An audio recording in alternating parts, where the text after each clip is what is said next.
صرف اپنے A T Ms, mafias اور فراڈز کی جیبیں بھرنا ہے۔ کل جب یہ خبر آئی کہ وزیر اعظم نواز شریف صاحب نے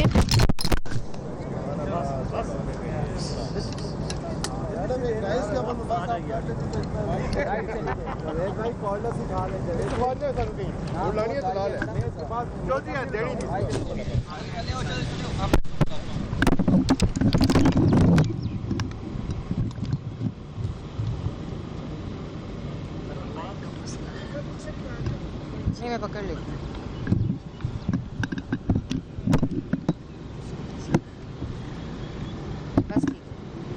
کل جب یہ خبر آئی میں یہ بتا رہی تھی کہ یہ پریس کانفرنس اس لیے صبح صبح آپ کو تکلیف دی کہ اس سے پہلے ایک شیطانی ٹولہ جھوٹے اور بہروپیے جاگیں اور وہ وہی راگ الاپنا شروع کر دیں جو قوم 3 سال سے سن رہی ہے،